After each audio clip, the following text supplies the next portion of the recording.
15 janvier 1891. New Haven, Connecticut. À l'intérieur de l'atelier exigu et faiblement éclairé d'une couturière de Winter Street, l'air surchauffé vibre sous la chaleur du poêle en fonte. Dehors, le vent glacial de l'hiver hurle, mais ici, dans cette petite maison en bois, la température rappelle le plein été. Sur le poêle, parmi les braises rougeoyantes, reposent lourdement plusieurs morceaux de métal massif. Ce sont des sadirons, des fers à repasser monoblocs, les outils principaux et les plus impitoyables dans l'arsenal de toute femme du XIXe siècle. Imaginez que vous vous trouvez dans cette pièce. L'air est lourd, imprégné d'une odeur douceâtre d'amidon chauffé, mêlée à l'arôme âcre de la fumée de bois et à la senteur à peine perceptible de coton brûlé. Debout près de la table se tient Sarah Boone, une couturière afro-américaine d'une 60aine d'années. Des gouttes de sueur luisent sur son visage. D'une main, enveloppée dans un épais chiffon pour éviter les brûlures, elle retire d'une cuisinière un fer à repasser pesant environ 6 livres. Elle le porte près de son visage et d'un geste familier, précis au fil des ans, elle crache sur la semelle incandescente.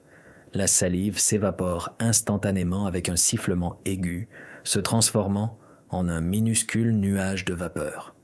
La température est idéale. Le métal est suffisamment chaud pour lisser les plis tenaces, mais pas assez pour brûler un trou dans la coûteuse soie.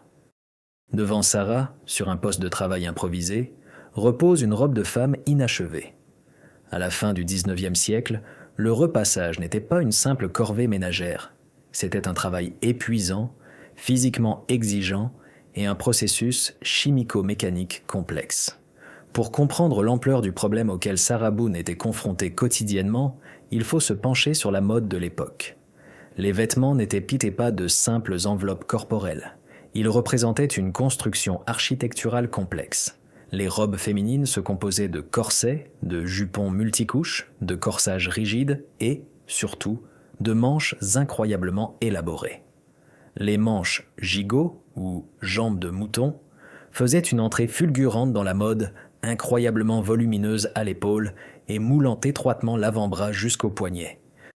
Le repassage de ces tenues nécessitait de modifier la structure même du tissu au niveau moléculaire. Les fibres de coton et de lin sont composées de longues chaînes polymères de cellulose, liées entre elles par des liaisons hydrogènes. Lorsque le tissu se froisse pendant le lavage ou le port, ces liaisons fixent les fibres dans un état chaotique et plié. Pour redonner sa douceur au tissu, la couturière devait agir sur lui avec 3 éléments: l'humidité, une température élevée et une pression mécanique. L'humidité affaiblissait les liaisons hydrogènes existantes, la chaleur du fer à repasser en fonte faisait bouger les molécules plus rapidement, et l'énorme pression du lourd métal alignait de force les fibres en ligne droite et parallèle. Au fur et à mesure que le tissu refroidissait, de nouvelles liaisons hydrogènes fixaient une surface parfaite et lisse. Cependant, l'art du repassage se heurtait à un obstacle géométrique insurmontable. Dans les années 1890, il n'existait pratiquement aucun équipement spécialisé pour ce processus. La plupart des gens repassaient leurs vêtements directement sur les tables de cuisine, les recouvrant d'une vieille couverture en laine pour ne pas endommager le bois. Les couturières professionnelles et les blanchisseuses utilisaient parfois une longue planche en bois, parfaitement droite, qu'elles plaçaient entre 2 dossiers de chaises. C'est là que se trouvait le défaut fondamental qui tourmentait Sarah Boone. La planche droite avait une surface plane et bidimensionnelle, mais le corps humain et les vêtements cousus pour lui étaient tridimensionnels. Sarah regarde la manche complexe et ornée de la robe posée devant elle. Si elle pose ce morceau de tissu cylindrique sur une planche plate et passe un fer à repasser lourd par-dessus, elle aplatira inévitablement le cylindre. Oui, le tissu deviendra lisse, mais 2 plis nets et disgracieux se formeront sur les bords de la manche. Pour la coupe parfaite que les clientes attendaient d'une couturière haut de gamme, c'était absolument inacceptable. Une femme de l'époque victorienne ne pouvait pas se permettre de sortir avec des faux plis sur les manches ou le corsage. Pour éviter ces plis, Sarah devait recourir à des stratagèmes désespérés. Elle roulait de vieilles serviettes en rouleaux serrés et les glissait à l'intérieur des manches, essayant de créer une quelconque approximation de support volumineux. Ensuite, elle prenait un fer à repasser lourd et chaud et, le tenant en équilibre, tentait de lisser le tissu autour de ce rouleau, risquant à tout moment de se brûler les poignets sur la fonte incandescente. C'était un processus lent, douloureux et dangereux. Les fers à repasser refroidissaient rapidement, cédant leur chaleur au tissu humide. Toutes les 10 minutes, il fallait remettre le fer sur le poêle et en prendre un nouveau, fraîchement chauffé. De plus, il fallait constamment nettoyer le fer de la suie et de la crasse, qui pouvaient détruire en un instant le tissu d'un blanc immaculé, sur lequel la couturière avait travaillé pendant des semaines. C'est lors d'une de ces longues et épuisantes soirées dans son atelier de New Haven, en regardant une planche de bois droite et maladroite posée sur 2 chaises, que Sarah Boone a eu l'idée qui allait changer à jamais l'histoire des appareils ménagers. Elle a réalisé que le problème ne venait ni des fers à repasser, ni du tissu. Le problème venait de la surface. Elle s'est posé une question simple mais révolutionnaire. Pourquoi essayons-nous de repasser des vêtements moulants sur une surface qui ressemble à une table rectangulaire ? Sarah posa le lourd fer à repasser. Elle s'approcha de la table et prit un morceau de charbon qu'elle utilisait habituellement pour marquer les patrons sur le tissu. Sur un morceau de papier épais, elle commença à esquisser les contours d'un tout nouvel outil. Les lignes qu'elle traçait n'étaient pas droites. Elles étaient courbes. Elle dessinait une forme qui se rétrécissait vers une extrémité, imitant les contours naturels de la main et de l'épaule humaine. Un concept d'ingénierie prenait forme dans son esprit. L'outil devait être suffisamment étroit pour être glissé à l'intérieur d'une manche de robe de femme, permettant au tissu de s'enrouler complètement autour d'une base en bois. Ainsi, la couturière pourrait repasser le tissu d'un côté, puis simplement faire pivoter la manche autour du support, évitant ainsi la création de plis nets sur les bords. De plus, le support devait être réversible et avoir des bords incurvés pour épouser les lignes complexes des corsages et des corsets féminins. Pour Sarah Boone, il ne s'agissait pas d'une invention abstraite dans le but d'obtenir un brevet. Il s'agissait de la survie de son entreprise, d'une économie de centaines d'heures de travail pénible et de la prévention des brûlures qui couvraient ses mains. Femme née esclave avant la guerre de sécession, elle connaissait le prix du travail physique acharné mieux que quiconque. Son parcours des plantations d'esclaves du Sud à son propre atelier dans le Nord a été pavé d'une résilience incroyable. Et maintenant, cette résilience, multipliée par une profonde compréhension de l'art de la couture, se transformait en une solution technique ingénieuse. Elle regardait son croquis à la lumière tamisée d'une lampe à pétrole. Sur le papier naissait le prototype d'une planche à repasser moderne. Mais entre un simple dessin au fusain et la création d'un prototype fonctionnel réel, sans parler de l'obtention de la reconnaissance officielle au Bureau des brevets des États-Unis, Sarah avait un chemin incroyablement difficile à parcourir. Elle devait trouver un charpentier capable de sculpter le bois selon ses dessins anatomiques et prouver aux ingénieurs de Washington qu'une femme noire avait créé quelque chose auquel les plus grands esprits de l'époque n'avaient pas pensé. Le printemps de 1891 apporta à New Haven l'humidité et des pluies torrentielles, mais à l'intérieur de l'atelier de Sarah Boone, le travail battait son plein avec une nouvelle vigueur. Une esquisse, dessinée au fusain sur un morceau de papier épais, gisait maintenant sur le bureau, se chargeant de détails, de proportions mathématiques et de calculs techniques. Le passage d'une idée de génie à un prototype physique fonctionnel ne demandait pas seulement de l'imagination, mais une profonde compréhension de la mécanique des matériaux et de la thermodynamique. Sarah comprenait que, pour réaliser son projet, une planche plate ordinaire ne suffirait pas. Elle devait créer un outil qui fonctionnerait sur le principe d'une poutre en porte-à-faux. Imaginez un pont ancré d'un seul côté, tandis que son autre extrémité flotte librement au-dessus de l'eau. C'est ainsi que la planche idéale pour les manches devait fonctionner. Une extrémité devait être solidement fixée ou soutenue, de manière à ce que l'autre reste absolument libre.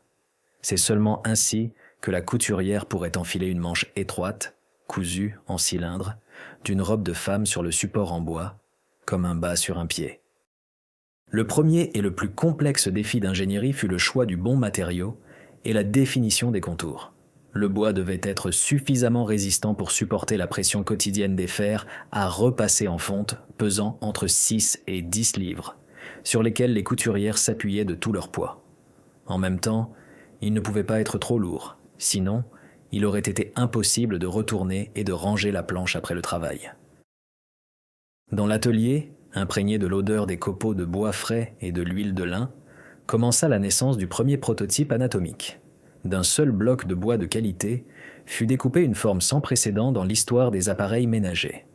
Sarah conçut une planche qui était incroyablement étroite à une extrémité et s'élargissait progressivement vers l'autre. Mais la véritable innovation résidait dans les bords. Ils n'étaient pas droits. Sarah a incorporé à la structure des courbes complexes et asymétriques. Un côté de la planche présentait un arc lisse et convexe qui épousait parfaitement la couture extérieure d'une manche de vêtements féminins. Le côté opposé avait une légère concavité. Elle avait été spécialement créée pour la couture intérieure de la manche, qui était plus proche du corps et possédait une géométrie de coupe complètement différente. Ainsi, la planche devenait réversible. L'outil imitait littéralement la forme de la main humaine.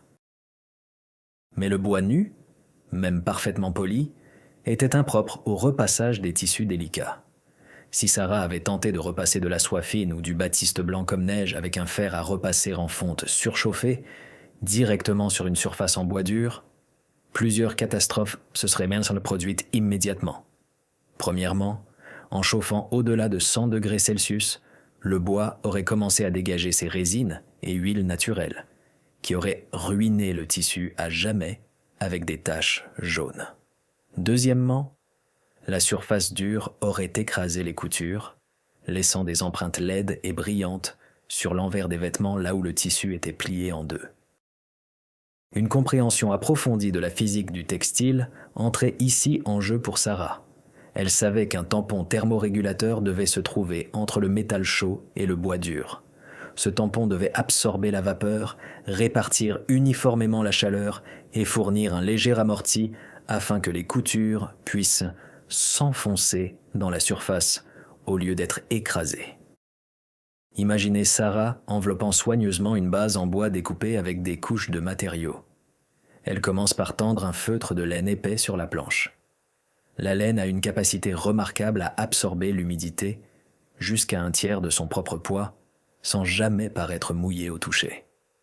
Cela signifiait que lorsque le fer chaud transformait l'humidité des tissus en vapeur, cette vapeur ne restait pas piégée dans les fibres de coton, mais était absorbée par la couche de feutre, permettant aux liaisons cellulosiques du tissu de refroidir rapidement et de fixer une forme parfaitement lisse. Par-dessus la couche de laine, Sarah tendait fermement un calicot solide et non blanchi, ou un tissu de coton épais qui pouvait être facilement retiré et lavé. Cette construction à plusieurs couches transformait un simple morceau de bois en une surface de travail de haute technologie du XIXe siècle. Le jour de la première véritable épreuve du prototype est arrivé. Dans l'atelier de New Haven, Sarah s'empare de l'élément le plus complexe d'une garde-robe victorienne, la manche bouffante gigot, ornée de plis complexes à l'épaule et se resserrant étroitement au poignet. Auparavant, repasser cet élément lui aurait pris au moins une demi-heure de manipulation laborieuse avec des serviettes roulées et un risque constant de se brûler les mains. Elle enfile la partie étroite de la manche sur l'extrémité libre et arrondie de sa nouvelle planche. Le tissu glisse doucement sur le rembourrage de mousseline, enveloppant complètement le bois. La manche est tendue uniformément, sans le moindre pli. Sarah retire du poêle un sadiron chauffé à plusieurs centaines de degrés. Le métal lui brûle le visage. Elle pose le fer sur le tissu. Un sifflement aigu et satisfaisant se fait entendre. Le fer glisse sur la surface et l'énorme pression mécanique, combinée à la chaleur élevée, force les chaînes polymères des fibres de coton à s'aligner parfaitement. Mais le plus important se produit ensuite. Au lieu d'essayer de lisser les bords à l'aveugle, Sarah prend simplement la partie pendante de la manche et la fait pivoter autour de la planche de quelques centimètres. Ce qui était juste un bord se retrouve maintenant au centre de la surface de repassage. Elle passe à nouveau le fer. Les plis sur les bords, ce cauchemar éternel de toutes les couturières du monde, ne se forment tout simplement pas.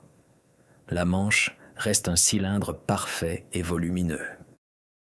De plus, lorsque Sarah atteint la couture d'épaule, elle réalise qu'elle peut retourner sa planche de l'autre côté. Le bord incurvé s'adapte parfaitement sous la couture complexe du corsage, permettant à la pointe du fer de pénétrer dans les zones les plus difficiles d'accès du corsage. L'invention fonctionne parfaitement. Elle ne fait pas que gagner du temps. Elle élève la qualité du repassage à un niveau inégalé auparavant. Mais il y a une chose de créer un outil brillant pour son propre atelier, et une toute autre chose de faire connaître son invention à tout le pays. À la fin du 19e siècle, le système de brevets aux États-Unis était un processus complexe, bureaucratique et incroyablement coûteux. Pour Sarah Boone, cette étape nécessitait un courage exceptionnel. En tant qu'Afro-américaine née en 1832 en Caroline du Nord, elle a passé les premières décennies de sa vie à l'époque de l'esclavage légalisé. Les documents historiques taisent les circonstances exactes de ses premières années et la manière dont elle a obtenu sa liberté, mais le simple fait qu'elle ait pu déménager dans le Nord, s'installer dans le Connecticut, apprendre à lire et à écrire, puis ouvrir sa propre entreprise prospère, témoigne de son incroyable force d'esprit. À une époque où les femmes noires étaient confrontées à la double barrière de la discrimination raciale et sexiste, l'idée de postuler auprès d'une agence gouvernementale fédérale au même titre que des ingénieurs blancs semblait une audace impensable. Néanmoins, Sarah connaissait la valeur de son travail. Elle comprenait que sa planche n'était pas un simple gadget pratique. C'était un appareil qui résolvait un problème physique fondamental de l'usinage de tissus complexes. C'était un outil qui pouvait alléger le travail éreintant de centaines de milliers de femmes à travers le pays, des blanchisseuses professionnelles et des couturières aux simples femmes au foyer qui passaient des heures debout devant des poêles incandescents. Au début de l'année 1891, Sarah Boone commença à préparer une demande de brevet formel. Elle devait traduire ses connaissances pratiques dans le langage sec et précis des dessins d'ingénierie et des formulations juridiques. Chaque courbe, chaque fonction de sa planche double face et asymétrique devait être décrite de telle manière que les experts rigoureux de l'Office des brevets des États-Unis à Washington ne puissent trouver aucune raison de la rejeter. La bataille pour la reconnaissance commençait, une bataille qui devait inscrire son nom dans l'histoire de l'ingénierie mondiale. Le 26 avril 1892, Washington, D.C. Dans le bâtiment monumental de l'Office des brevets des États-Unis, sur F Street, règne une atmosphère de stricte bureaucratie. Les hautes fenêtres laissent entrer la lumière du matin, qui tombe sur de longues tables en chêne, encombrées de milliers de dessins techniques sur papier, de modèles en bois et de prototypes encombrants de machines à vapeur, de lampes électriques et d'outils agricoles. Des experts, en costumes sévères, étudient méticuleusement chaque demande, recherchant le moindre signe que l'appareil proposé n'est ni nouveau ni utile. C'est en ce jour qu'une entrée dans les registres officiels du gouvernement des États-Unis a gravé à jamais le nom de Sarah Boone dans les annales de l'histoire de l'invention américaine et mondiale. Elle s'est vue délivrer le brevet des États-Unis numéro 473 653. Le document était intitulé de manière simple et concise « Planche à repasser améliorée ». Imaginez cette feuille de papier imprimée en caractères typographiques serrés avec des dessins détaillés à l'encre. Elle représente cette même planche asymétrique et courbée, née dans l'atelier étouffant de New Haven. Le dessin montre la construction avec une précision d'ingénierie étonnante. Les figures montrent clairement les deux bords courbés, l'un convexe, l'autre concave, l'extrémité effilée et un support spécial permettant à la planche de fonctionner comme une poutre en porte-à-faux, laissant la partie étroite complètement libre pour tendre le tissu. Le texte de la demande de brevet, rédigé au nom de Sarah, frappe par sa clarté technique et sa profonde compréhension du problème. Dans le document, elle explique que le but de son invention est de créer un appareil bon marché, simple, pratique et très efficace, spécialement adapté pour le repassage des coutures intérieures et extérieures des manches des robes de femme. Elle décrit en détail comment la forme de la planche permet au tissu de s'enrouler complètement autour d'elle, éliminant ainsi la nécessité de repasser un matériau plié en deux, ce qui entraînait inévitablement la formation de plis indésirables sur les bords. De plus, Sarah souligne la multifonctionnalité de son appareil. Les bords incurvés sont conçus non seulement pour les manches, mais aussi pour les coutures complexes et incurvées à la taille et au corsage des robes de femme qui ne pouvaient pas être lissées sur une surface plane. L'obtention du brevet fut une réussite colossale. Le simple fait qu'une femme afro-américaine, à la fin du XIXe siècle, à peine 27 ans après la fin de la guerre de sécession et l'abolition de l'esclavage, ait pu naviguer dans le labyrinthe bureaucratique extrêmement complexe de Washington, payer les frais de brevet élevés et prouver l'unicité de son invention face à des experts blancs masculins, fut un acte d'une persévérance et d'un génie technique incroyable. Sarah Boone devint l'une des premières Afro-américaines de l'histoire à obtenir un brevet à son nom. Mais le brevet n'était qu'une confirmation juridique de son bien fondé.